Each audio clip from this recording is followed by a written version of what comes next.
샬롬. 서로 인사 나누시기 바랍니다.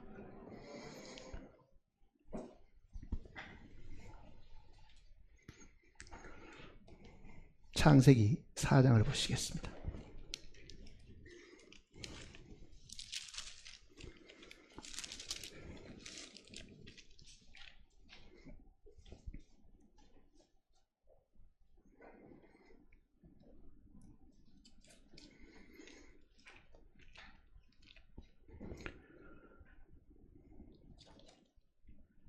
창세기 4장 1절 말씀부터 보겠습니다. 아담이 그의 아내 하와 동침하매 하와가 임신하여 가인을 낳고 이르되 내가 여호와로 말미암아 덕남하였다 하니라. 그가 또 가인의 아우 아벨을 낳았는데 아벨은 양치는 자였고 가인은 농사하는 자였더라.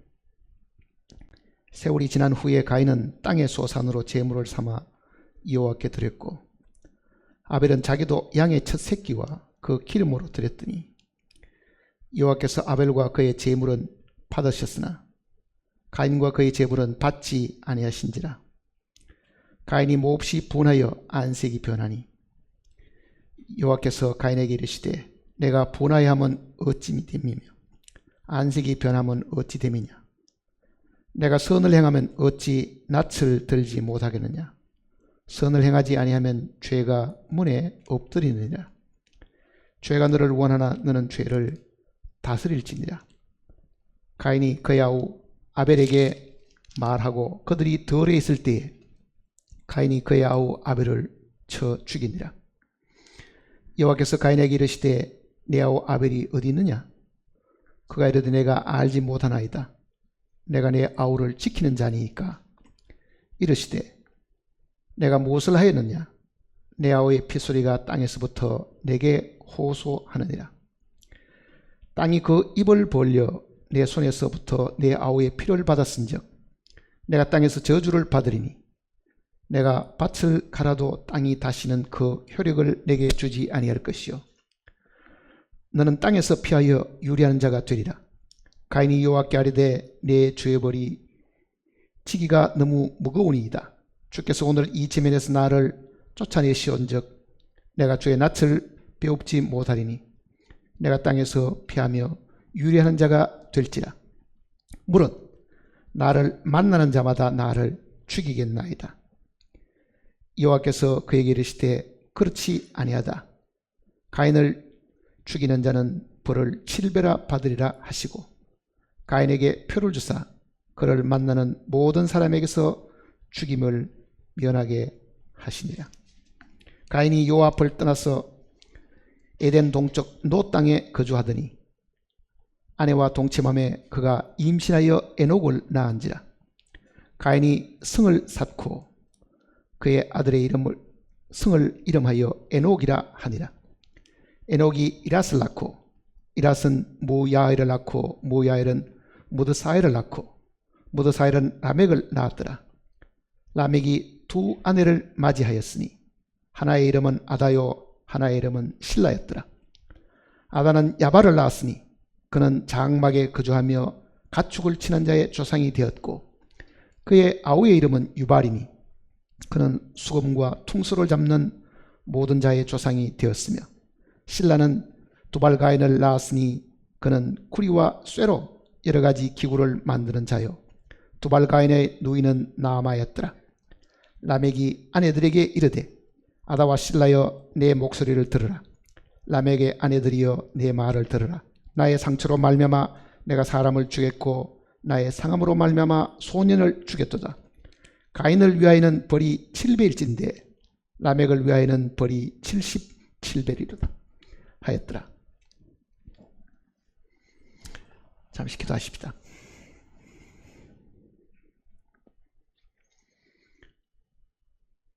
천지를 창조하시고 우리의 인간을 창조하셔서 모든 것을 다스리게 하신 아버지 하나님 감사를 드립니다.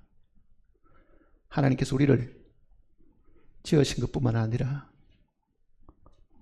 우리를 위해서 대신 죽으심으로 말미암아 구속의 위대한 사역을 완성하셨습니다. 참으로 우리는 창조주 하나님만을 찬양할 것이 아니라 우리를 죄 가운데서 구원하신 구주로서의 주님도 저희들이 진정으로 감사하고 찬양을 드립니다. 주님께서 부활하신 이 아침에 부활의 생명을 가진 우리들을 한자리에 불러주셔서 주님을 기억하고 주님께 찬양과 존귀를 드리도록 하셨으니 우리의 마음을 활짝 열어주시고 힘껏 주님의 이름을 찬양하고 주님께 영광을 드리는 시간이 되게 도와주시옵소서. 이 날은 분명히 주의 날이라고 하셨으니 우리의 사사로운 목적과 뜻을 위해서 이 날을 사용하지 않고 온전히 주님께 영광을 드리고 주님을 선포하는 날이 되게 도와주시옵소서. 머리 숙인 심령들 마음을 주님께서 활짝 열어주시고 거룩하신 말씀을 통해서 하늘의 빛을 비추어 주심으로 주님의 거룩하신 뜻을 상고하고 묵상하고 깨닫는 시간이 되도록 도와주시옵소서. 기록된 말씀을 저희들에게 허락하셨으니 이 말씀의 참뜻을 우리에게 가르쳐 주심으로 이 말씀이 우리의 생명이 되고 우리의 빛이 되어서 험악한 세상을 살아가는 동안에 저희들이 걸려 넘어지는 일이 없도록 주님께서 지켜주실 것을 부탁드립니다. 우리 가운데 병든 자와 연약한 자가 들어있사오나 주님께서 그 병 중에서라도 주님을 잊지 않고 주님의 영광을 생각하는 심령들이 되도록 도와주시옵소서.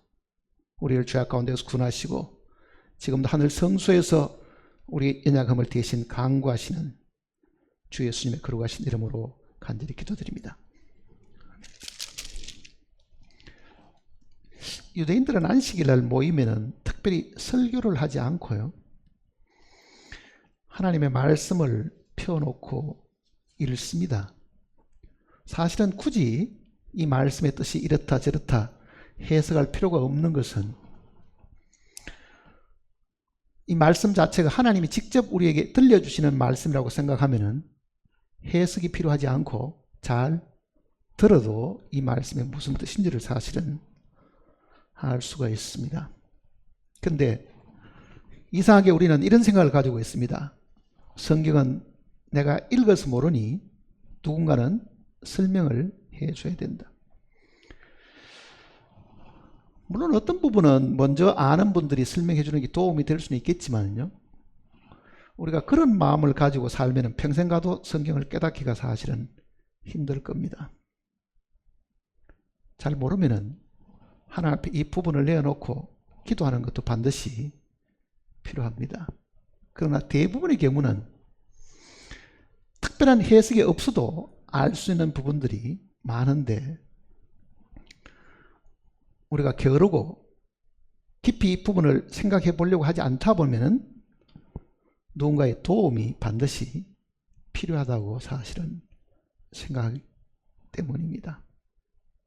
그래서 유대인들은 안식일이 되면은 이 단상에 가서 성경을 읽어주는 사람이 예로부터 계속 있었습니다. 그래서 성경을 읽어주는 그 사람, 즉 읽으러 나아가는 그거를 특별히 이 지명된 사람이 사실은 있었습니다. 그러나 대부분 나머지 사람들은 그 읽어주는 말씀을 듣고 있었습니다. 아마 그래서 그런지 요한계시록도 이 예언의 말씀을 읽는 자와 듣는 자들과 그러잖아요. 그러니까 읽는 사람은 한 사람이고 듣는 사람은 여러 사람이기 때문에 그렇게 표현을 한 겁니다. 오늘 제가 대표로 읽었었는데요, 사실은 집에서 이 말씀을 여러분들이 읽는다고 생각하면 특별한 해석이 필요하지는 않을 겁니다. 이 내용을 그대로 우리가 읽어도 이게 무엇을 우리에게 전달해 주는지를 사실은 알 수 있습니다. 복음을 전파할 때에 이 가인과 아벨의 제사에 대한 것은 우리가 수없이 많이 들었습니다. 그 내용을 오늘 설명하려고 하는 것이 아닙니다. 오늘은 이 6절부터 내용을 한번 다시 읽으면서 생각을 해 보려고 하는데, 하나님이 가인과 그 제물은 받지 않으시고 아벨과 그 제물을 받으니까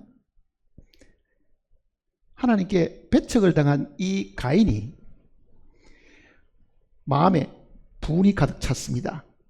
얼굴색이 변했습니다. 그게 지금 5절 말씀 속에 있습니다. 가인과 그의 제물은 받지 아니하신지라. 가인이 몹시 분하여 화가 무척 났다. 그 얘기입니다. 화가 무척이 나서 안색이 변하니. 자, 어떨 때 우리가 화를 냅니까? 가인도 지금 몹시 화를 냈으니까 화를 크게 낸 겁니다. 가인은 동생이 잘 되는 것을, 동생의 재물과 동생을 하나님께서 인정하신 것을 시기한 거잖아요. 사실은요. 질투와 시기심이 사실은 생겼습니다. 우리도 마찬가지입니다. 육신을 가진 우리는 남이 잘 되는 것은 옛날부터도 배가 아픕니다. 사촌이 논을 사면은 배가 아프다 하는 그 말처럼 자기는 가난한데 어떻게 사촌은 그 논을 샀을까? 그러니 칭찬하기보다는 우리는 그거를 질투하고 시기하고 미워하는 그런 속성을 사실 가졌습니다. 자, 가인이 심히 노하고 안색이 바뀔 만큼 마음에 이 분이 가득 차게 된 그 이유는요, 사실은 이 분이라는 것이 그 속에 들어있는 겁니다. 가인 안에 분이 들어있는 거잖아요. 사실은 분노가.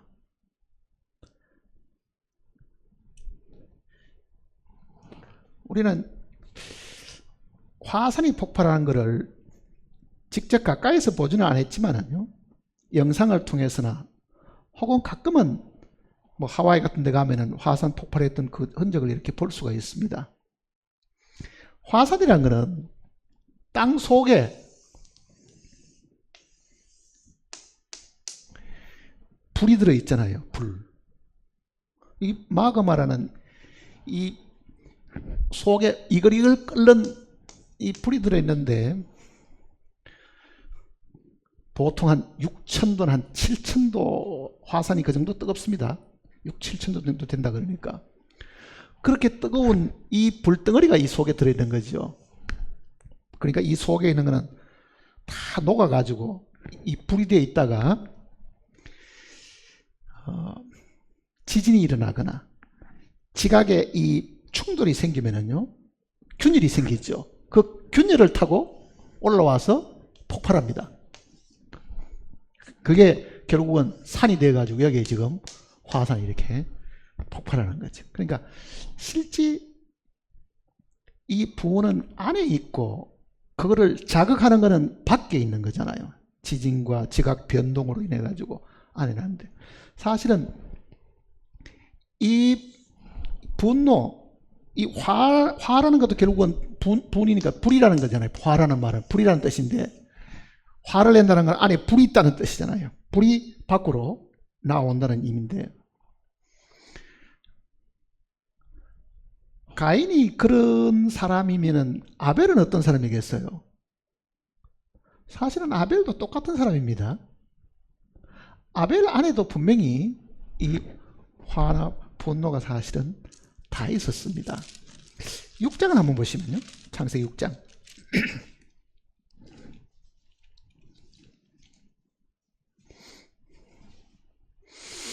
창세기 6장 5절입니다.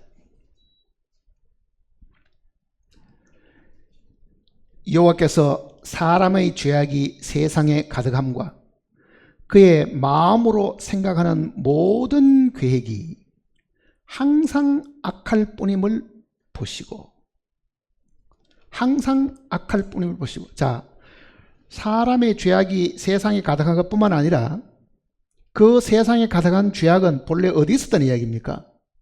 마음에 있었는데, 그 얘기입니다. 마음에 있었는데, 마음에 있던 이 죄악들이 밖으로 다 나와가지고 온통 세상이 죄로 가득했다. 넘기셔가지고 8장을 보시면요. 21절입니다. 8장 21절. 여호와께서 그 향기를 받으시고 그 중심에 이르시되 내가 다시는 사람으로 말미암아 땅을 저주하지 아니하리니 이는 사람의 마음이 계획하는 바가 어려서부터 악함이라. 이게 어른이 되어가지고 사람이 악해진 게 아니고 사실은 어려서부터 악한데, 시편은 모친이 죄 중에서 나를 잉태하였나이다. 태중에 있을 때부터 악했다, 그 얘기잖아요. 태중에 있을 때부터 악했다. 그러니 이 악함이 모든 사람 속에 이게 다 들어있는 겁니다. 이 악함이 다 들어있는 거죠. 이게 부모로부터 우리에게 사실은 물려받았습니다.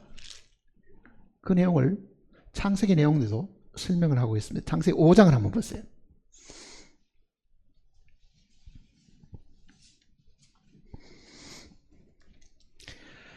창세기 5장 3절을 보시면요,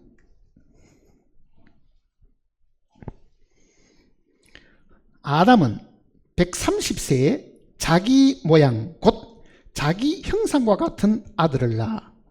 자, 아담이 낳을 수 있는 것은 자기와 똑 닮은 것밖에 못 낳는다는 이야기잖아요. 본래 하나님은 아담을 만드실 때 하나님의 형상과 하나님의 모양대로 만들었습니다. 그러니 처음 만들어진 이 아담은 하나님의 모양과 형상대로 지음을 받았지만은요, 아담이 낳았던 아들들은 아담의 형상과 아담의 모양대로 된 겁니다. 아담의 모양과 아담의 형상이 뭡니까? 한 사람으로 말미암아 죄가 들어오고 죄로 말미암아 사망이 왔죠. 그러니 이 한 사람 죄 없던 사람이 죄인이 되면서부터 그가 낳은 아들들은 모조리 다 자기 형상과 자기 모양을 닮았으니 그게 죄가 대물림한다는 것을 이야기를 하는 거거든요. 그러니까 가인만 그런 게 아니라 사실은 아벨도 그 속에는 이 분노가 사실 있는 사람입니다. 폭발은 지금 가인이 시기와 분노로 지금 폭발한 겁니다. 왜냐하면은 밖의 환경이 안에 있는 자기 속에 있는 것을 끌어내 주잖아요. 자극이 내가 어떤 사람인가 하는 것을 보여주는 거라고요. 근데 아예 처음부터 속에 분노가 없으면은 아무리 자극을 줘도 나올 게 없겠지요. 그런 분이 딱 한 분 계셨습니다. 누굽니까? 예수님이셨다고요. 예수님은 십자가에 달리시기 전에 사람들에게 조롱받고 막대기로 맞기도 하고 침뱉음을 당하기도 하고 온갖 수모와 수욕을 다 들었지만은요, 그 속에 죄가 없으므로 밖에 자극이 안에 있는 것을 끌어낼 것이 사실은 없었습니다.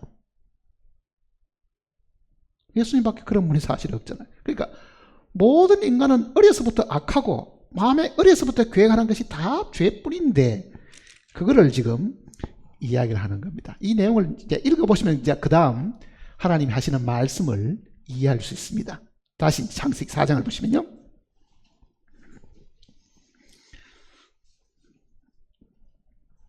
(6절입니다) 여호와께서 가인에게 이르시되 내가 분하여 함은 어찌 됨이며 안색이 변함은 어찌미냐. 뭐라고 물어보니까 왜 화를 내느냐, 왜 얼굴이 붉어락 푸르락 하느냐, 이렇게 물어보잖아요. 네가 왜 화를 내느냐, 네 얼굴빛이 왜 그렇게 안색이 울그락 불그락 하고 이렇게 달라졌느냐, 이렇게 하나님이 물어보시고 그 다음 하시는 말씀을 보세요. 내가 선을 행하면 어찌 낯을 들지 못하겠느냐. 선을 행했다. 자, 여기서 지금 말하는 이 선을 행하면 하는 말은요, 이 성경 역본 중에 70인역이라는 것이 있습니다. 그러니까 히브리 말로 된 성경을 헬라어로 처음 번역했던 그 성경이 70인역이라는 것이 있는데, 이 70인역에는 이 내용을 이렇게 설명을 해 두었답니다. 네가 제대로 하나님께 예물을 바쳤으면, 그런 뜻입니다. 이게 지금 내가 선을 행하면 하는 이 말은 내가 정확히 예물을 바쳤더라면, 그러니 이거는 하나님이 원하는 방법대로 예물을 바친 것이 아니다, 그 얘기잖아요. 너는 나한테 예물을 드리기는 했지만은 이거는 내가 원하는 방법대로 드린 것이 아니고, 그 얘기입니다. 그러니까 내가 선을 행하면 어찌 낯을 들지 못하겠냐. 네가 나에게 내 뜻에 맞는 방법대로 제물을 드렸더라면 네가 얼굴을 들지 못하겠느냐. 네가 지금 분노를 하고 얼굴색이 변하는 것은 네가 나에게 제대로 예물을 드린 것이 아니다, 이거를 지적하신 거잖아요. 제대로 예물 드린 것이 아니다.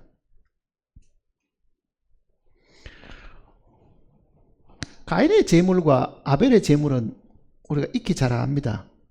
하나는 자기의 노력과 수고로 하나님 앞에 나아가려고 하는 사람의 모습이고, 하나는 어린 양을 의지하고 하나님께 그 피를 의지해서 나아가는 죄인들의 모습을 지금 똑같이 지금 설명하고 있는, 둘 다 죄인이거든. 사실은 가인도 죄인이고 아벨도 둘 다가 죄인이잖아요. 근데 그 죄인은 자기 생각과 판단대로 나아가서는 안 되는데, 분명히 하나님께 나아가는 방법은 정해져 있었는데, 그 얘기잖아요. 이거는 앞에 내용을 읽어봐도 금방 알 수 있습니다. 에덴 동산입니다. 생명나무도 있고 선악과도 이렇게 나무가 있었죠. 동쪽에 문이 있습니다. 내가 쫓았습니다. 범죄한 아담과 하와를 지금 밖으로 내가 쫓아놨습니다. 쫓겨난 이후에는 이 불칼을 하나님이 두셨습니다. 두루 도는 화영금, 불칼을 두셨고, 이 입구에는, 이 문에는 그룹들을 시켜가지고 지키도록 했습니다. 그러니 이 밖에 쫓겨난 사람은 다시 이 안에 들어가서 하나님을 만나려고 하면, 생명나무를 만나려고 하면은, 그 생명나무에 또 열매를 얻으려고 하면은요, 죽음을 겪지 않고는 들어갈 방법이 사실은 없습니다. 천상은 막고 있고 불칼이 막고 있으니까 반드시 이 속에 들어가려고 하면요, 죽음을 거치도록 하나님께 사실은 해놓은 거예요. 그러니 쫓겨날 때부터, 그 부모가 쫓겨날 때부터 하나님은 죽음 이외에는 다시 이 생명나무의 길을 접근할 수 없다는 것을 가르쳐 주었는데, 그 죽음은 아담에게도 짐승의 죽음이 분명히 있었잖아요. 그렇다고 하면은 이 아담과 하와의 아들 된 가인도 하나님께 나아가려고 하면은 뭘 해야 되겠어요?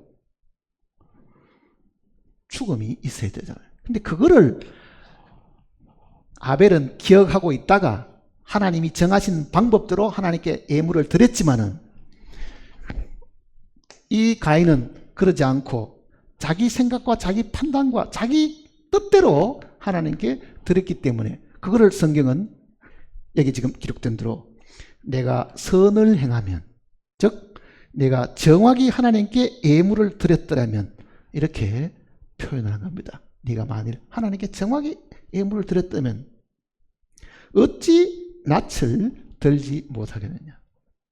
근데 네가 정확하게 낯을 못 드는 이유는 내가 원하는 이 죽음을 통한 이 방법대로 네가 나에게 예물을 드리지 않았다. 그러니까 아벨은 자기가 죽는 대신에 양의 죽음을 들고, 그리고 그 기름을 가지고 하나님 앞에 가서 받아들임을 당했다, 그 이야기잖아요 지금. 그 다음 또 7절 다시 보시면요,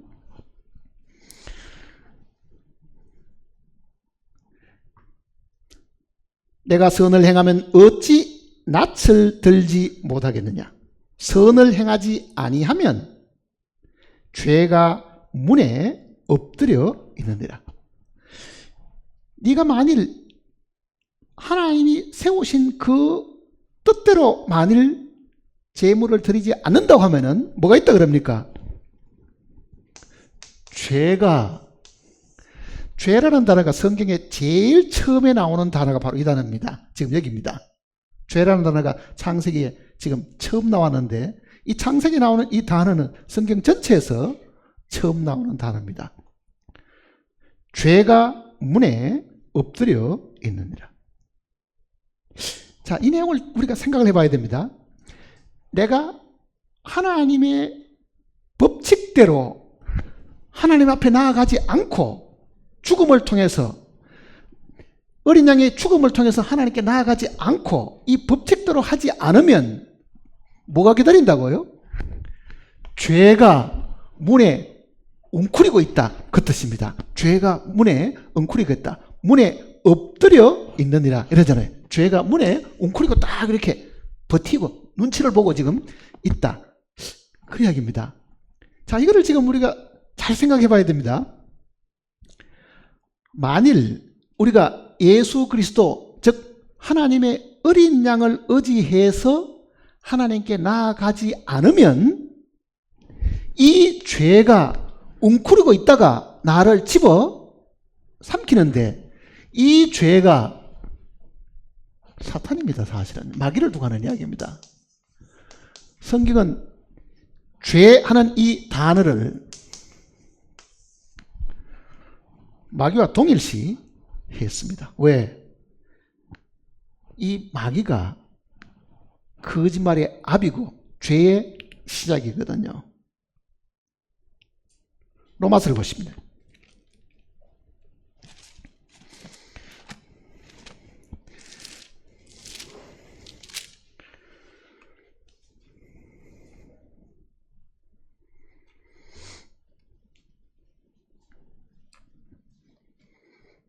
(11절에) 보시면요, 7장 11절.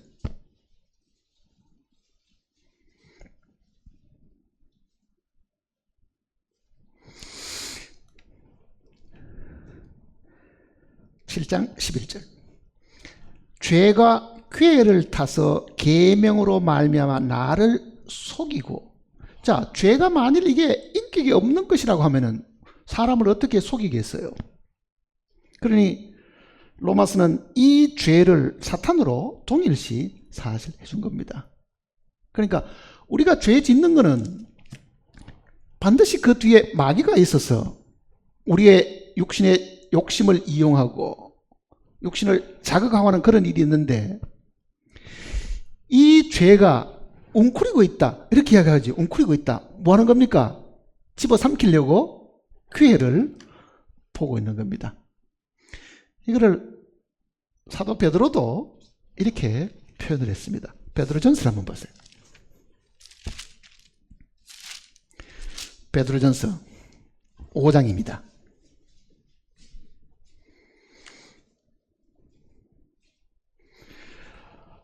5장 8절.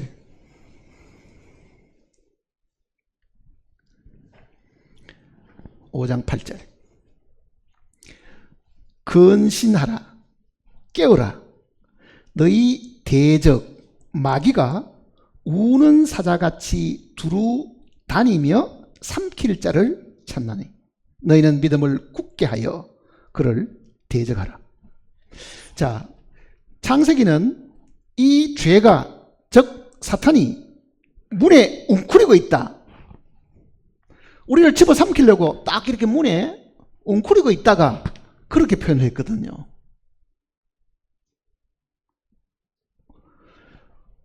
어린 양을 의지하지 않으면 반드시 마귀에게 집어삼킨다는 뜻입니다. 그게.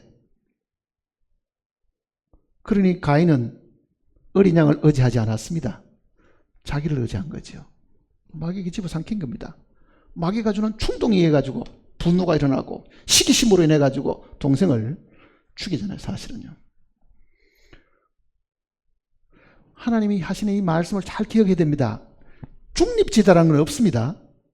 나는 하나님에 속하지도 않고 마귀에게 속하지 않고 나는 마귀도 싫지만은 하나님도 싫다. 나는 중립지대에 있다. 그런 일은 없습니다. 둘 중에 하나예요. 빛이든 어둠이든 마귀에게 속했든 하나님에게 속했든 둘 중에 하나지 가운데라는 것은 없다는 이야기입니다. 가운데라는 것은. 그러니 하나님을 믿지 않는 많은 사람들은요, 자기가 마귀에게 속하지 않았다고 주장을 해도 마귀에게 집어 삼킴을 당하고 있는 겁니다. 자, 하나님께 나아가는 방법은 길이 딱 하나밖에 없잖아요. 내가 죽지 않으면 내 대신 죽는 생명이 있어야 되는데 그 생명도 내가 선택을 할 수 없고 죄 없는 생명이라 해야 되는데 과거에는 죄 없는 것이 짐승이기 때문에 그 어린 양을 통해 가지고 하나님께 나아갔다고 하면은 그 어린 양은 죄 없으신 예수 그리스도에 대한 가장 정확한 표현이잖아요. 그래서 하나님의 어린 양 예수 그리스도 이렇게 표현한 하나님의 어린 양 예수 그리스도. 다시 창세기 보세요.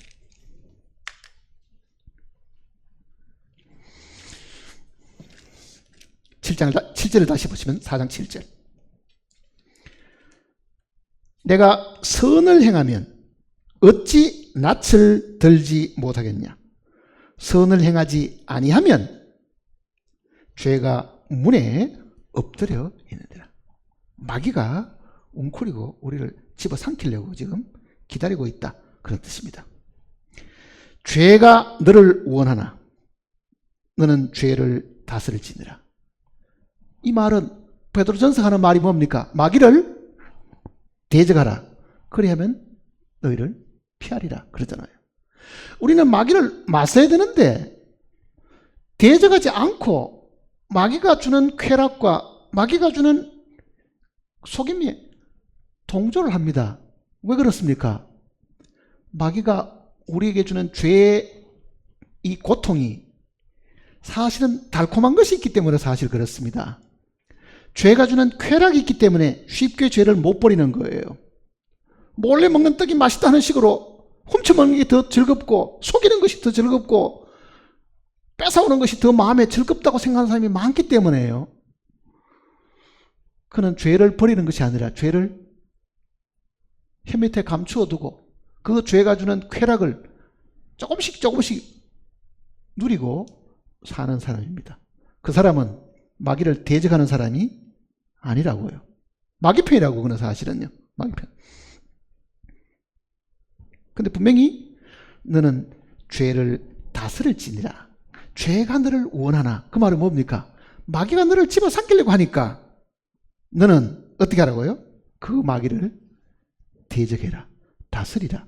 이렇게 표현을 한 겁니다. 자, 우리가 지금 어떻습니까? 마귀를 대적하는 사람들입니까? 끌어들이는 사람입니까? 구원받은 사람이 무슨 마귀를 끌어들일까? 마귀가 그렇게 미련하지 않습니다. 마귀는 하와를 속일 때도요, 직접 나타나지 않았습니다. 아주 지혜로운 뱀을 이용했잖아요. 우리말 성경에는 그거를 하나님이 지으신 모든 중에 뱀이 가장 간교하더라. 이 간교하다라고 표현했지만은요, 그 본래의 뜻은 가장 지혜로웠다. 그 뜻입니다. 가장 지혜로웠다. 그래서 예수님께서 뭐라 그럽니까? 뱀같이 지혜롭고 이렇게 말씀하신 거죠. 그러니 그렇게 지혜로운 뱀을 마귀가 이용했다고 하면 오늘 이 시간에도 하나님이 우리 중에도 굉장히 똑똑한 사람, 우리 중에도 굉장히 훌륭하다고 생각하는 사람, 우리 중에도 굉장히 멋있는 사람, 지혜로운 사람을 이용하거나 그런 사람을 통해 가지고 나를 쓰러뜨리고 넘어뜨리는 그런 일도 많다는 것을 분명히 기억을 해야 됩니다. 아니, 마귀가 자기 하수인을 바보를 끌어다가 쓸 것 같습니까? 절대로 그렇지 않습니다. 마르틴 루터가 하는 말대로 마귀는 게으른 사람은 절대로 안 쓴다 그러잖아요. 게으르고 나태하고 남들에게 손가락질 받는 사람은 마귀도 쓰지 않습니다. 마귀가 그렇게 지혜로운 뱀을 이용했다고 생각하면 오늘인들 마귀가 그 방법을 바꾸지는 분명히 않았다고 우리가 생각할 수 있다고.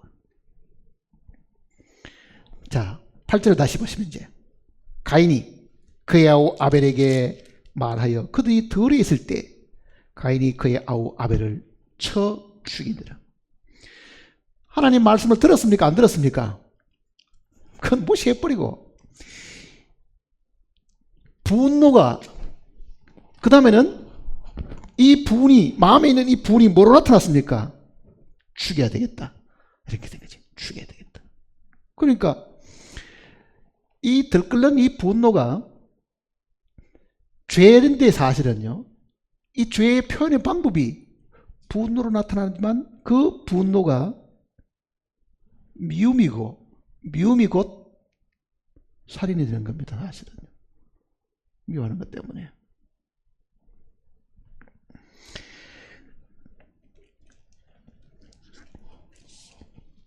요한일서를 보시면요. 요한일서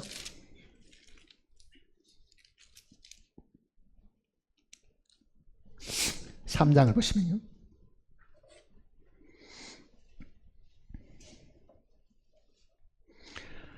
3장 15절입니다. 같이 읽겠습니다. 3장 15절.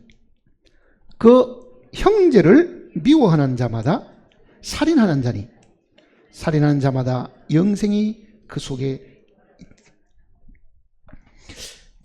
미워하면은 결국은 살인하게 된다. 그러니까 미움은 뿌리고 살인은 결과입니다. 그러니 아직 행동으로 옮기지 않아도요, 내 속에 미움이 있다는 것은 하나님 보실 때는 이게 뭐가 똑같은 이야기입니까? 살인과 똑같이 보신다. 그 얘기잖아요. 살인과 똑같이 보신다. 그러니 시기심으로 인해서 자기 동생을 지극히 미워하게 된 겁니다. 죽여야 되겠다. 이놈을 죽여야 되겠다. 그렇게 된 거죠. 그러니까 미움의 발로로 살인을 지금 하게 되었습니다. 근데 성경은 가인같이 하지 말라 그러잖아요. 이 창세기 이야기가 3장 10절부터 보시면요. 요한일서 3장 10절. 그러므로 하나님의 자녀들과 마귀의 자녀들이 드러나나니. 자, 이 지구상에는 하나님 자녀가 있고 마귀의 자녀가 있는데 중간은 없습니다. 둘 중에 하나입니다. 하나님의 자녀가 있고 마귀의 자녀가 있는데 무릇 의를 행하지 아니하는 자나 또는 그 형제를 사랑하지 아니하는 자는 하나님께 속하지 아니하니라. 우리는 서로 사랑할지 이는 너희가 처음부터 들은 소식이라. 12절. 가인같이 하지 말라. 그는 악한 자에게 속하여 마귀에게 속하여 그 말입니다. 그 아우를 죽였으니 어떤 이유로 죽였냐? 아우의 행위는 자기의 행위는 악하고 그 아우의 행위는 의로움이라. 자, 어렵지 않다의 기준은 어디에 있습니까? 제사 드리는 방법에 있는 겁니다. 사실은요. 제사 드리는 방법에.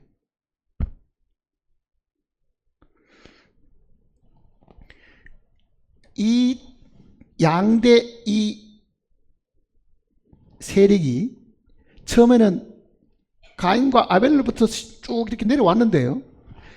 이게 지금 중세기를 거쳐서 오는 동안에도 가인 쪽에 있는 사람과 아벨 쪽에 있는 사람들이 원수가 되었습니다. 가인은 행위를 통해서 하나님께 의롭다함을 얻으려고 하는 사람들이잖아요. 중세 가톨릭은 바로 이 행위의 종교였다고요. 이 행위를 가르치는 이 중세기의 이 타락한 이 교회가 믿음으로 말미암아 의롭다함을 얻는 종교 개혁 이후에 새로 일어난 이 신도들을 얼마나 많이 죽이고 얼마나 많이 박해했는가는요, 역사가 잘 가르쳐주고 있습니다. 그러니까 행위로 어렵다함을 주장하는 사람들은 반드시 믿음으로 말미암아 어렵다함을 얻는 사람을 그 옛날부터 지금까지 현재도 박해하고 있습니다. 하나는 마귀에게 속한 것이고 하나는 하나님께 속한 겁니다. 그게.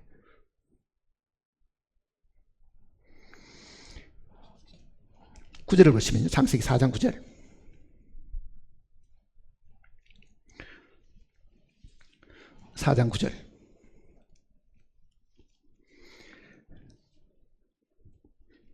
여호와께서 가인에게 이르시되 내 아우 아벨이 어디 있느냐? 그가 이르되 내가 알지 못하나이다. 자, 이 질문은요. 첫사람 아담이 범죄했을 때도 하나님이 이렇게 물었습니다. 아담아 내가 어디 있느냐? 근데 아담은 가인처럼 거짓말하지 않았습니다. 내가 벗었으므로 두려워하여 숨었다고 이야기했는데요. 가인은 거짓말하잖아요. 거짓말한다고요. 뭐라고 거짓말합니까? 내가 알지 못하나이다. 내가 네 아우를 지키는 자나니까. 자, 거짓말. 그의 아비는 하나님이 부를 때 똑같이 불렀잖아요. 똑같이 아담아 네가 어디 있느냐 불렀을 때 그 하나님의 음성을 듣고 두려움이 엄습해왔고 자기 벗은 모습이 보이니까 감히 하나님 앞에 자기를 드러낼 수가 없어서 숨어 있었는데 그거를 시인을 했습니다. 그런데 가인은 뻔뻔스럽게 모릅니다. 내가 내 동생을 지키는 사람입니까? 왜 나한테 그 질문을 하십니까? 이렇게 지금 오히려 하나님 앞에 대들고 따지는 것이 되었습니다. 왜 그렇게 했어요? 그는 이미 그 속에 사탄이 장악을 해버린 거죠. 완전히 다 생각에서부터 말과 행동에까지 마귀가 완전히 사라져 왔습니다. 마귀가 하는 일은 뭡니까? 거짓말하는 겁니다. 이거를 잘 기억해야 됩니다. 요한복음 8장을 보세요.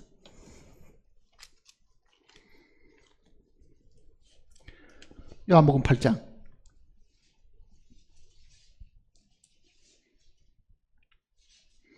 44절입니다.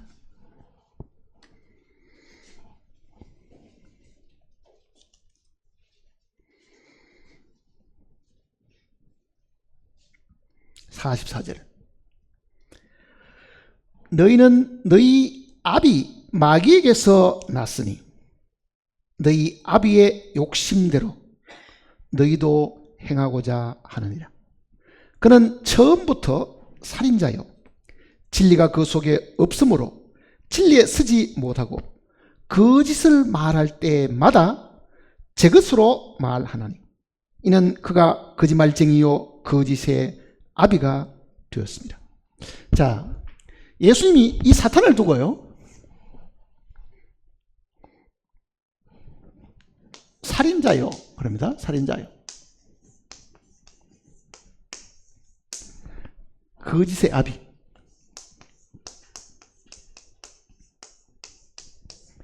거짓의 아비가 되었다. 그러니까 모든 거짓말의 시조는 마귀에서부터 나온 것이다. 그 이야기입니다. 가인도 시치미를 딱 떼고 거짓말 하잖아요. 나는 모릅니다. 왜 그렇게 했어요? 그는 완전히 마귀에게 하수인이 된 사람이 되었습니다. 이제는 나는 하나님과 상관이 없고 나는 마귀 편에 서겠습니다. 그거죠 사실은요. 그래서 지금 이 땅에 살아가는 동안에 우리 주변에도 거짓말하는 사람들이 있습니다. 세상 사람은 물론 말할 것도 없고 그러나 순간순간 거짓말을 한다 하더라도요 그때그때 나는 마귀의 하순이 되었다는 걸 항상 생각을 해야 됩니다. 사람이 왜 거짓말을 합니까? 바른 말 하게 되면은 그 순간에 내 위신이 상하게 될 것이다. 자기를 지키려고 하는 거잖아요. 내가 바른 말 하면은 재산이 손해볼 것이다. 모든 그 거짓말하는 그 원인이 꾸중을 들을까봐 자식들도 거짓말하고 임기영변으로 넘어가야 되고 하나님 이 모든 순간적인 것들이 아담이 자기 형상대로 우리를 낳았기 때문에 죄가 우리 속에 유전돼서 그런 겁니다. 그 죄의 유전이라는 것은 죄가 무생물이 아니고 이게 하나의 인격인데 죄를 짓는 자마다 죄의 종이다 그러잖아요. 종을 거느리려고 하면요. 이 죄라는 것은 인격체가 돼야 되거든요. 그러니 죄를 짓는 자마다 죄의 종이다는 말은 죄를 짓는 자마다 마귀의 종이다. 그 뜻입니다. 마귀의 종이다. 그러니 모든 거짓말이 이 사탄에서부터 나온 거잖아요. 자, 저 사람 아담과 하와를 하나님께서 동산에 두셨는데 이 거짓말의 아비인 마귀가 뱀의 탈을 쓰고 하와를 만났습니다. 동산에 있는 모든 나무의 실과를 먹지 말라 하시더냐? 그게 넘어갔습니다. 만지지도 말고 먹지도 말라. 근데 마귀가 뭐라 그럽니까? 절대로 죽지 않는다 그러잖아요. 그게 거짓말이잖아요. 하나님은 분명히 네가 먹는 애 정령 죽으려 하는데도 죽지 않는다 하고 거짓말을 한 거예요. 그러니까 모든 거짓의 아비가 되었다는 말은 바로 이 마귀 자체가 거짓말쟁이다 그 얘기입니다. 거짓말쟁이다. 그러니 그리스도인들이 섣불리 대답하거나 섣불리 말을 옮겨가지고 그것이 거짓말이 되도록 해서는 안 됩니다. 순간적으로는 위기를 모면할지 모르지만은요, 반드시 그 거짓에 따르는 결과가 오게 돼 있다고요.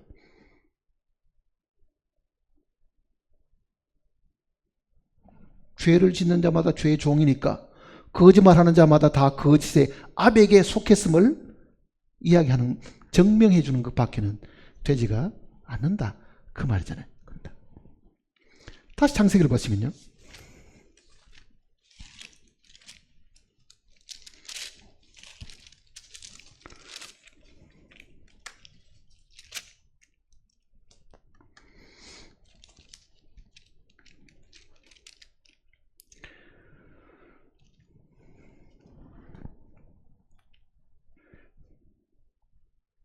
10절입니다. 이르시되 내가 무엇을 하였느냐? 하나님이 몰라가지고 물어봤겠어요? 하나님은 여전히 이 죄인도 회개하도록 기다리고 있는 겁니다. 한 번 하나님께 나아가는데 잘못했던 그 일들보다도요, 실제 가인이 멸망한 것은 예물 바치고 난 이후에 그의 태도 때문에 망하는 거예요, 사실은요. 그 다음에는 다시 정신 차려가지고 하나님이 시키는 대로 예물을 드렸으면 될 텐데, 하나님하고 딱 담을 사버린 거죠, 이제. 더 이상 하나님하고 나하고는 상관이 없고, 나는 내 길대로 가겠다고 하고, 거짓말하고, 나는 마귀 편이니까 마귀가 시킨 대로 거짓말하고, 그런 겁니다, 쉽게 말하면은. 내가 무엇을 하였느냐? 내 아우의 피소리가 땅에서부터 내게 호소하느니라. 자, 이 피는, 피소리 이렇게 말했잖아요. 피소리. 육체의 생명은 피에 있으니까 사실은 이 피는 육체의 뭡니까? 생명이잖아요. 아벨의 생명이 그 말입니다. 쉽게 말하면. 아벨이 육신으로는 죽은 것 같지만 하나님 눈에는 이게 죽은 것이 아니죠. 그 생명은 있습니다, 땅에. 그러니까 이 아벨의 피소리가 땅에서부터 내게 어떻게 했다고요? 호소했다. 이렇게 지금 이야기하는 겁니다. 그러니 살인자들은 죽여보고 끝이 났다고 생각할지 모르지만은 실제 그 피를 받은 땅은 이 생명의 창조주 앞에 그 피가 생명이니까 생명으로 하나님 앞에 호소하는 일이 있다는 것을 이야기를 하고 있는 겁니다. 자, 이 이야기를 히브리서 내용 속에도 기록을 했습니다. 히브리서를 보세요. 12장을 보시면요.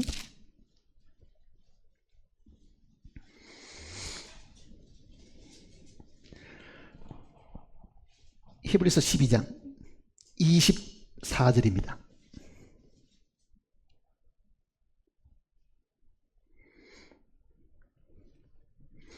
24절. 새 언약의 중보자이신 예수와 및 아벨의 피보다 더 나은 것을 말하는, 거기 지금 더 상세하게 하면요, 더 나은 것을 말하는 예수께서 뿌린 피니라. 즉 예수님의 피, 그 얘기입니다. 자, 예수님도 죽으셨죠. 피를 흘리셨습니다. 아벨도 죽어서 피를 흘렸죠. 아벨의 피도 호소하고 예수님의 피도 호소하는데 그 얘기입니다. 아벨의 피는 땅에서 호소하고 예수님의 피는 하늘에서 호소하는데, 아벨의 피가 호소하는 것은, 즉 아벨이 하나님께 호소하는 것은 의를 이야기하는 거잖아요. 내가 억울하게 죽었습니다, 이렇게 하는 거잖아요. 예수님의 피가 호소하는 건 뭐겠어요? 구속을 선포하는 거잖아요. 이 피로 모든 죄가 사해졌습니다. 구속을 선포하는 피거든. 그러니까 이 히브리서 기자는 예수님의 피가 아벨의 피보다 더 낫다, 이렇게 지금 설명하고 있는 겁니다. 그러니까 아벨은 자기의 억울함을 호소하는 것이고, 예수님도 유대인에게 시기를 받아서 죽임을 당하게는 했지만은 그 예수의 피는 하나님 내 억울합니다, 이렇게 호소한 게 아니고, 하나님 이 피가 모든 사람의 죄를 다 해결했습니다 라고 선언한다, 그 얘기입니다. 그러니까 지금 히브리서 기자는 이 창세기 내용을 지금 잘 알고 있으면서 이 내용을 우리에게 가르쳐 준 내용이거든요. 다시 이제 창세기 보시면요.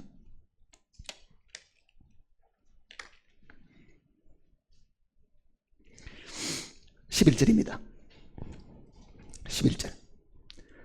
땅이 그 입을 벌려 내 손에서부터 내 아우의 피를 받았은즉 내가 땅에서 저주를 받으리라. 자, 본래 하나님은요, 아담 하와가 범죄했을 때는 아담 하와를 저주하지 않았습니다. 땅만 저주했습니다. 땅은 너로 인하여 저주를 받고, 이렇게 말씀하셨다고요. 그런데 가인의 범죄는요, 가인을 저주하신 거예요. 이제는요, 가인을. 그래서 여기도 내가 땅에서 저주를 받으리니, 땅이 저주받은 게 아니고 땅은 이미 저주받았고, 이 하나님을 대적하고 있는 이 가인을 하나님이 저주하신 거죠. 뭐라고 저주하신 거 보세요. 내가 밭을 갈아도 땅이 다시는 그 효력을 내게 주지 아니할 것이요. 둘째는 너는 땅에서 피하여 유리하는 자가 되리라. 유랑생활을 하게 된다. 자, 너도 저주를 받고 땅도 저주를 받았는데, 땅은 네 아비 아담으로 인해서 땅이 저주를 받았는데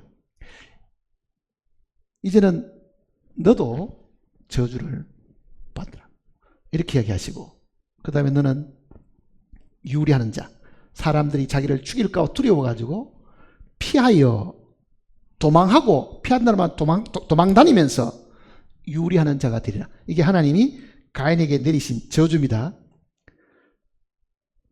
사람을 피해 다니면서 방랑하게 된다, 그 내용을 저주를 내렸는데, 그 다음 또 보세요. 가인이 여호와께 아뢰되 내 죄벌이 너무 무거우니이다. 주께서 오늘 이 지면에서 나를 쫓아내시은즉 내가 주의 낯을 피하여 배웁지 못하리니 내가 땅에서 피하며 유리한 자가 될지라. 무릇 나를 만나는 자마다 나를 죽이겠나이다. 그러니까 저주가 너무 심하니까 하나님 앞에 긍휼을 요구하는 겁니다. 내가 지은 죄보다도 이 벌이 너무 크니, 그런 뜻이잖아요. 너무 크니 이거 좀 탕감해 줘야 되시겠는데, 이렇게 지금 이야기를 한 거죠. 하나님께서 죄인의 기도를 이때 들어주신 겁니다. 이 가인이 정말 악한 죄인인데 하나님의 긍휼하심으로 정말 죄인의 기도는 듣지 않으신 분이 예외 조항으로 아마 들어주신 것 같아요. 가인이 기도를 들으셨습니다. 15절 보세요. 여호와께서 그에게 이르시되 그렇지 아니하다. 가인을 죽이는 자는 벌을 7배나 받으리라 하시고 가인에게 표를 주사 그를 만나는 모든 사람에게서 죽임을 면하게 하시니라. 자, 왜 이 내용을 들어주셨는가? 왜 성경은 죄인의 기도를 듣지 않으신다는 요한복음의 말씀도 있는데 이 악한 하나님을 떠나버린 이 가인의 하나님이 간구를 들으셨을까? 근데 이걸 자세히 읽어보면요, 가인이 원하는 대로 들어주신 것이 아닙니다. 다시 보세요. 여기 보면은 가인을 죽인 자는 벌을 7배나 받으리니. 자, 가인이 오늘 죄를 짓고 나가다가 맞아 죽어버리면은 하나님이 가인에게 내린 이 저주가요, 해당 사항이 없습니다. 하나님 뭐라고 저주하셨습니까? 땅이 다시는 네게 혈육을 주지 않고 너는 땅에서 피하여 뭐 한다고요? 유리하는 자가 되라. 살아있는 동안에 적어도 앞으로 몇백 년 동안은 네가 땅에서, 왜? 이 당시 사람들은 다 900살 넘게 살았으니까요. 피해 다니고 또 어떻게 돼야 돼요? 유랑 생활을 해야 되는데 죽어버리면은 하나님의 저주가 그에게 임하겠어요? 안 임하죠. 하나님이 가인에게 표를 주셔가지고 혹시 가인을 죽인 자가 있다고 하면 내가 벌을 7배나 내리겠다 이렇게 말하셨지만은 사실은 하나님이 내리신 그 저주의 심판이 가인이 그 긴 세월 동안, 가인이 몇 살에 죽은지는 나와 있지는 않지만은요, 이 당시 사람 같으면 다 900살 넘게 살았으니까 그 긴 세월을 하나님 없이 살면서 방황하고 쫓겨다니고 숨어 피해야 되고 하는 그런 삶을 하나님이 살도록 하셨다. 그 다음 보세요. 이제 또 재밌는 이야기가 있습니다. 이게 16절을 보시면은 가인이 여호와 앞을 떠나서 에덴 동쪽 노 땅에 거주하더니. 자, 여호와 앞을 떠나서 하는 말은 무슨 뜻입니까? 하나님을 등지고, 그 말입니다. 하나님을 등지고. 나는 하나님하고 상관이 없어. 나 하나님 귀찮아. 나한테 하나님 이야기 하지 마. 나 하나님 없이 내 혼자 독자적으로 내가 살지. 나는 하나님하고 상관없으니. 그 뜻이 여호와 앞을 떠나서 그렇습니다. 여호와 앞을 떠나서 에덴 동쪽 노 땅에 거주하더니. 자, 에덴 동쪽 동쪽이면은요, 에덴 동쪽은 뭐가 있습니까? 에덴 동산에 문이 있던 곳이 에덴의 동쪽입니다. 이게 여기에 거처를 삼아가지고 하나님이 저주하신 것을 기억했겠지요. 그 저주가 뭡니까? 땅에서 피하여 유리하는 자가 되리라. 그래? 내가 그러면은 땅에 유랑생활을 하지 않고 방랑생활을 하지 않고 남에게 쫓기지 않으려면은 뭘 해야 되겠어요? 그게 그 다음에 나온다고요. 보면 17절 보세요. 아내와 동침함에 그가 임신하여 에녹을 낳은지라. 가인이 성을 쌓고 그의 아들의 이름으로 성을 이름하여 에녹이라 하니라. 가인이 제일 먼저 한 게 뭡니까? 성을 쌓았습니다. 왜 그렇게 했어요? 성 쌓는 거는 적들이 쳐들어오면 지켜주는 보호막이거든요.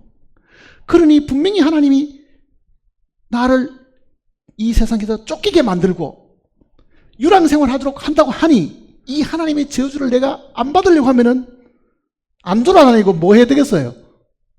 성을 쌓아가지고 그 속에 있어야 되겠다고 사실은 생각을 한 겁니다. 그 다음에 그 가인이 낳은 아들의 이름을 에녹이라고 불렀거든요.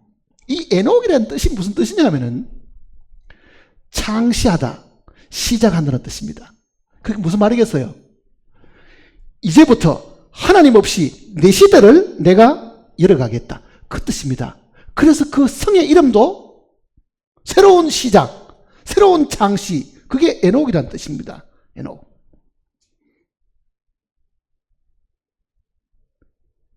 가인이 얼마나 독한 마음을 지금 품고 성을 쌓자, 유리하는 자가 되지 말자, 하나님의 저주가 내에게 임함도록 해서는 안 되겠다, 이렇게 마음을 먹은 거죠. 사실은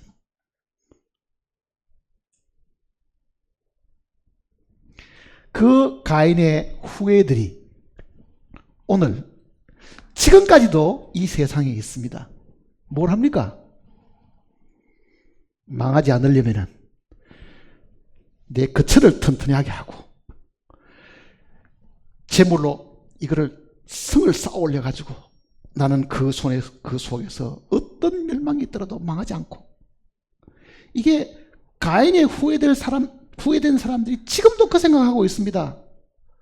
하나님이 이 지구를 심판하신다 그래도 비산 어디 산속에 굴 파가지고 원자 폭탄이 터져도 죽지 않는 곳에 들어가 살자,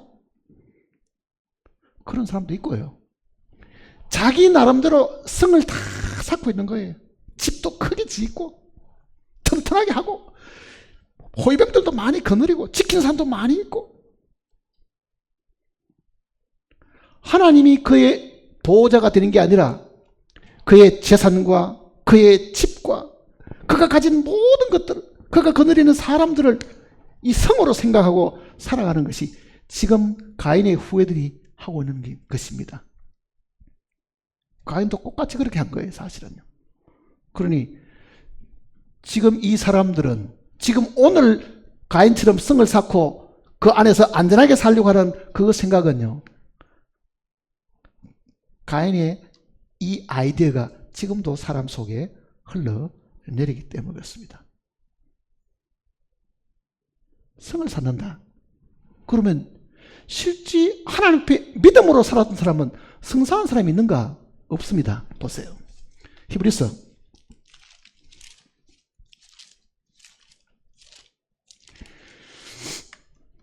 11장을 보시면요,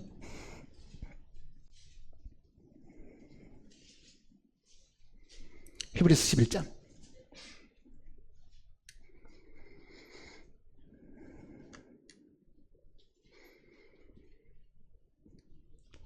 9절입니다.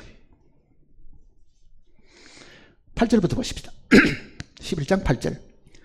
믿음으로 아브라함은 부르심을 받았을 때에 순종하여 장래의 유업으로 받을 땅에 나아갈새 갈 바를 알지 못하고 나아갔으며, 믿음으로 그가 이방의 땅에 있는 것 같이 약속의 땅에 거류하여 동일한 약속을 유업으로 함께 받은 이삭과 야곱과 더불어 장막에 거하였으니, 이는 그가 하나님이 계획하시고 지으실 터가 있는 성을 바라봤습니다. 자, 믿음으로 살았던 사람은 하늘에 있는 하나님이 주시는 그 성을 바라보고 있었지, 이 땅에 살아가는 동안에는 그들은 성 쌓고 사는 게 아니고 어디에 살았습니까?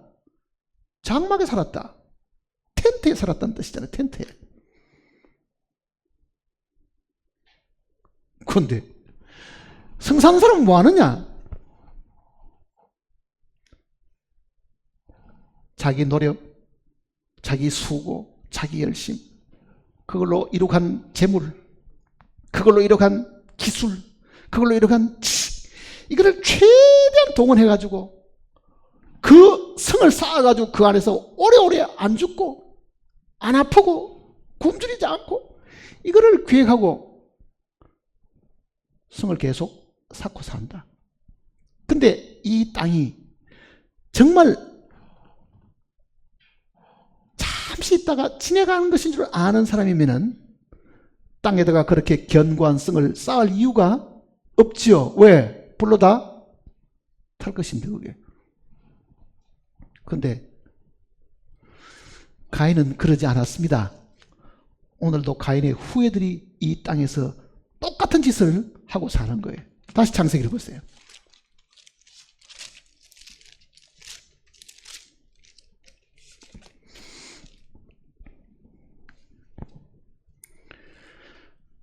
18절입니다. 에녹이 이랏을 낳고 이랏은 무야엘을 낳고 무야엘은 무드사엘을 낳고 무드사엘은 라멕을 낳았더라.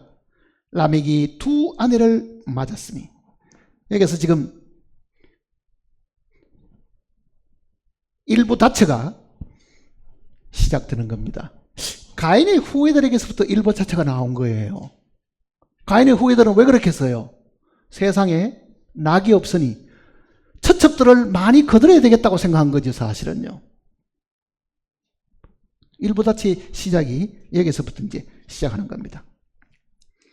라멕이 두 아내를 맞이하였으니 하나의 이름은 아다요 하나의 이름은 실라였더라.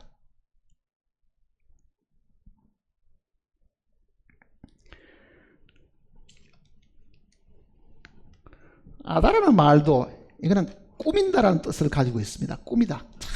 이렇게 자기를 꾸미는 사람. 실라라는 말은 이거는 그림자라는 뜻입니다.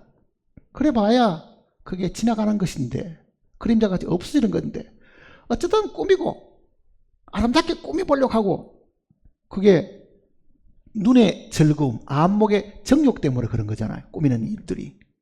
그러니 가인의 후회된 사람이 공통적으로 잘 꾸민다라는 말과도 같습니다. 외형적인 것을 너무 많이 중심을 두고 꾸미는 사람들. 그 다음 보세요. 20절에 아다는 야발을 낳았으니 그는 장막에 거주하여 가축을 치는 자의 조상이 되었고, 야발 같은 경우는, 자, 이게 가인의 후예들인데요, 성을 이렇게 쌓았습니다. 성을 쌓으면은 이 성 안에 사는 사람들이 먹고 살기 위해서는 또 뭐 해야 되겠어요? 가축 치는 일도 사실 있어야 되겠죠. 이 당시는 이 가축이 사람의 식용이 아니었습니다. 하나님께서 이 동물을 식물로 주신 것은요, 노홍수 이후입니다. 그럼 왜 키웠겠어요? 재산이지, 재산. 그러니까 재산을 축적하고 그 뜻입니다. 쉽게 말하면은. 재산을 많이 불려야 되니까, 후예들은. 그 다음에 21절 보세요. 그의 아우의 이름은 유발이니 그는 수금과 퉁수를 잡는 모든 자의 조상이 되었으며. 자, 하나님을 떠났으니, 에덴 동산을 떠났으니, 에덴 동산은 무슨 뜻입니까? 무슨 뜻이라 그랬어요? 에덴 동산이 즐거울 낙자, 낙원의 낙자가 즐거움, 기쁨이라는 뜻이거든요. 자, 하나님이 계시는 그 처소가 즐거움인데, 그 즐거움이 없으니 인위적으로도 즐거움을 만들어야 되니까 여기서 말하는 악기를 지금 만드는 겁니다. 수금과 퉁수를 잡는 모든 자의 조상이 되었으며. 보세요. 못 살다가 집을 크게 지으면은 제일 먼저 뭐 합니까? TV 크다큰 하나 갖다 놓겠죠. 그 다음에는 사운드 박스 좋은 걸 틀어놓습니다. 왜? 온 집이 떠나갈 정도로 쿵짝쿵짝하는 음악이 나오면은 괜히 뭔가 마음이 기쁘고 즐겁지요. 그 옛날 가인의 후예했던 이 후예들도요, 하나님을 떠나가지고 덩지고 사니 성 안에 들어있어 봐야 재미있는 구석이 하나도 없습니다. 하나님의 빛이 그들에게 비치지 않으니까 그네들 스스로 즐거움을 북돋아야 되니까, 여기 지금 말하는 수금과 퉁수를 잡는 자의 조상이 되었다. 음악으로 자기를 기쁘게 하고 즐겁게 하는 사람들이 되었다. 그 이야기입니다. 오늘 요즘은 어때요? 똑같습니다. 예술이나 문화라는 이름으로 사람이 발전시킨 많은 부분들은요, 사람의 눈을 즐겁게 하는 것이고 사람의 귀를 즐겁게 하는 것이잖아요. 그것조차도 없으면, 그 노래 소리도 안 듣고 살면은 너무너무 가슴이 답답하고 우울하고 뭔가 불안하니까 이 음악을 통해서라도 나를 위로해야 되겠다. 그게 가인의 후예들이라고요, 사실은요. 그게 우리 모습이잖아요, 사실 보면은. 그 다음 또 보세요. 22절에 실라는 두발 가인을 낳았으니, 두발 가인이라는 뜻은요, 나는 가인을 드러내는 사람이다, 이런 뜻입니다. 나는 우리 아비가 가인이니까 나는 가인처럼 살겠다. 그런 의미가 두발 가인입니다. 가인을 드러내는 사람. 가인을 드러내면 어떻게 되는 거예요? 하나님을 떠나고 내 갈 길은 내가 개척하겠다. 그게 두발 가인입니다.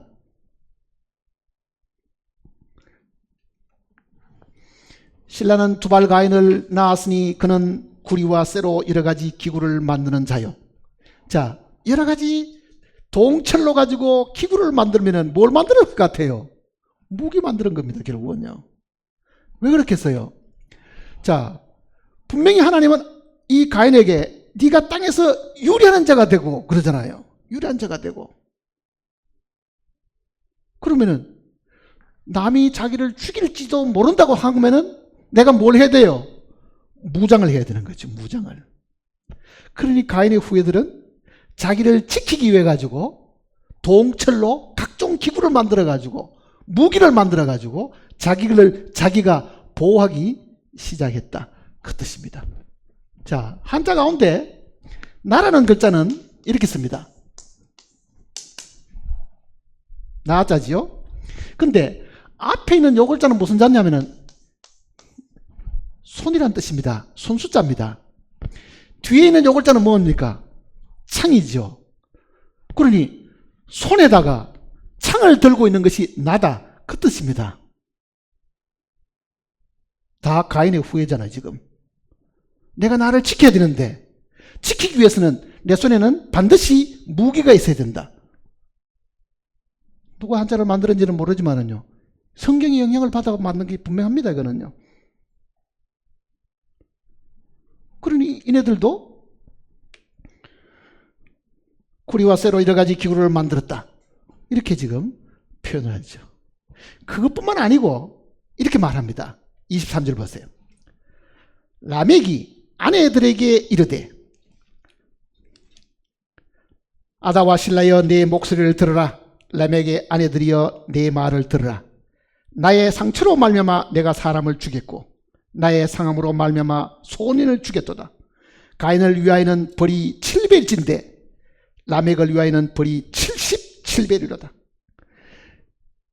자, 가인의 후에 이 라멕이 하는 말이 뭐냐면요, 내가 상처를 조금 입었는데 나한테 상처 입힌 거는 내가 77배로 갚아 주겠다. 그 이야기입니다. 이 내용이 정오와 복수심으로 가득 찬 노래잖아요. 정오와 복수심으로 가득 찬. 그러니까 가인의 후예들은 성사는 일에서부터 시작했어. 외로움을 달리기 위해서 악기를 만드는 일에서부터 시작했어.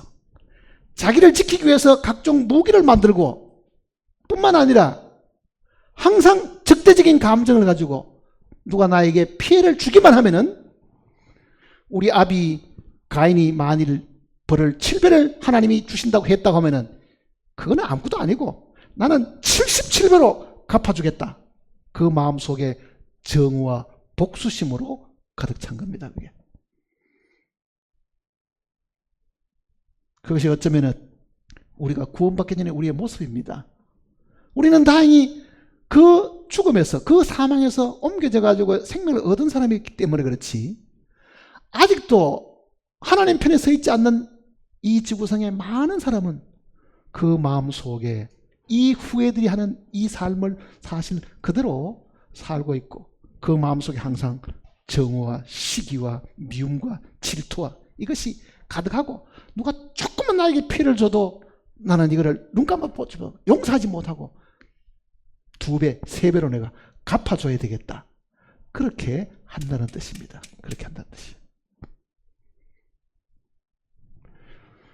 불행히 구원받은 사람 마음속에 정말 예수 그리스도를 성으로 생각하고 그 안에서 보호를 받아야 되고, 그 성이 과거의 에덴 동산과 같이 하나님이 모든 것을 다 공급하시고 하나님이 우리의 기쁨이 되시고 하나님이 우리의 소망이 되시고, 이게 아니고 구원받고 난 이후에도 하나님이 자기의 소망인지 하나님이 자기의 기쁨인지 하나님이 모든 걸 다 공급하시는 분인데도 그거는 다 잊어버리고 없고 그저 내가 해야 되고 내가 해야 되고 내가 나서야 되고, 그거는 예수님의 성이 아니라 자기가 성을 만들고 사는 겁니다. 사실은. 하나님이 우리의 피난처시고 우리의 요수고 우리의 산성이심을 우리가 확실히 알면은 우리는 가인의 후예들이 사는 것처럼 이렇게 살아서는 절대로 안 된다는 것을 사실 알 수 있습니다. 자, 내가 지금 사는 삶이 정말 주님 안에서 안식을 하느냐, 그의 공급을 받고 있느냐, 그분의 즐거움이 나의 즐거움이냐, 그분이 나를 지키시고 보호하시느냐, 아니면 내가 지금 나를 지켜야 되고 내가 내 먹을 것을 내가 지금 걱정해야 되고 내가 나의 보호막을 내가 만들어서 사는 사람인가? 그거는 분명히 우리가 구분하고 살아야 됩니다.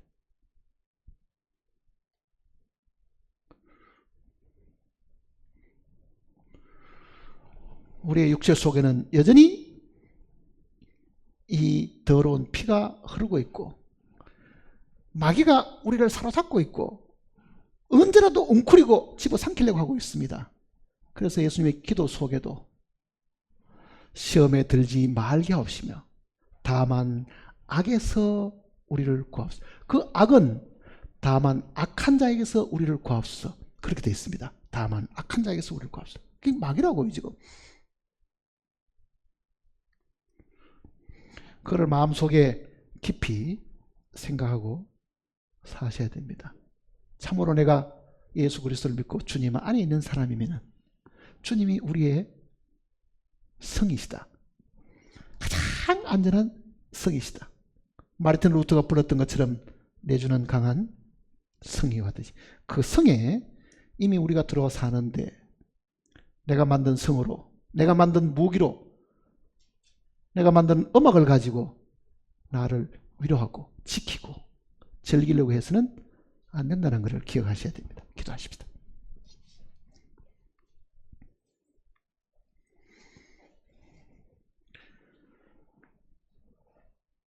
아버지 하나님, 걸어가신 말씀으로 우리를 훈계하시고 우리의 잘못을 덜추어 주셨습니다.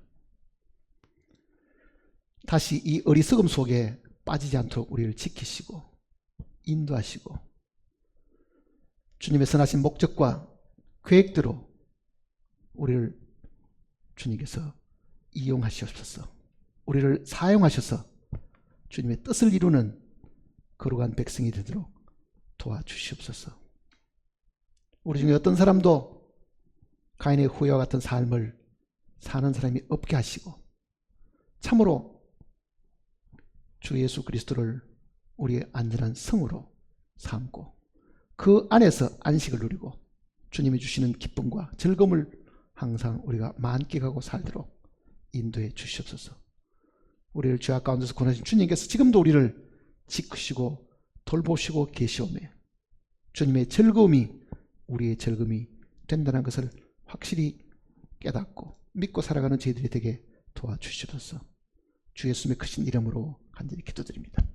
아멘.